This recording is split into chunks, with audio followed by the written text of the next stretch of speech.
Lekin meni qarab baruvchilar, menga yozuvchilar, şolay yazılgan giriş sıralar endi. Потому что YouTube kanalım işlemi. Ben inakda videolarını kaçat etti. Mene qarağız endi. Jeyge yağmur yağar. Bugün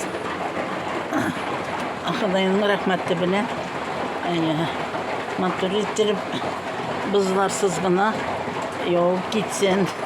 Onlara altından yaltırab kıyar çıksın. Mene qarağız endi. Nindi motorluk, nindi huzurluk. Yaşayan kişilerge, isen kişilerge, isen sağ bulgan kişilerge.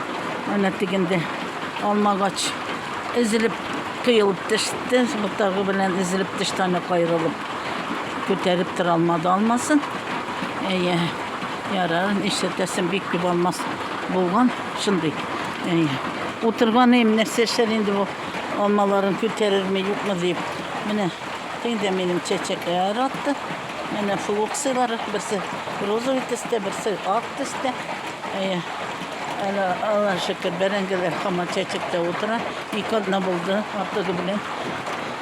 Başta bir ayla oturalar indi olur. Hazır boyağı baştan attanlar, tek baştan zengir çiçekli.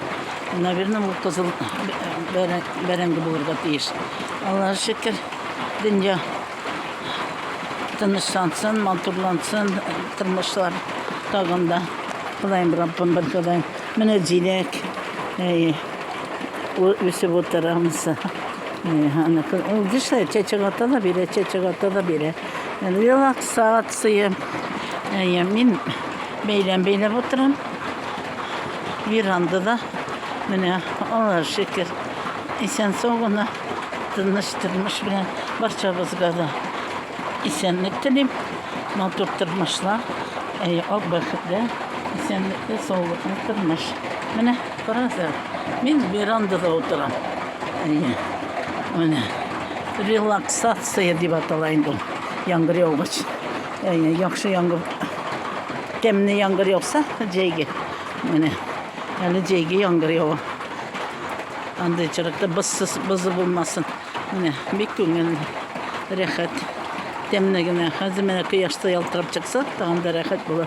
Yarı paka meni qarab baruvchilar, mene qarag'iz. Masa jileklarni heybetgina jilek berdi. Uşaqlar, balalar, unuklar var çabızda. Allah şükür oğuz ettik. Paka ana bulutlukin ananecik. Yara işetesin bit. İsen soğuk olayım. Beketli olayım.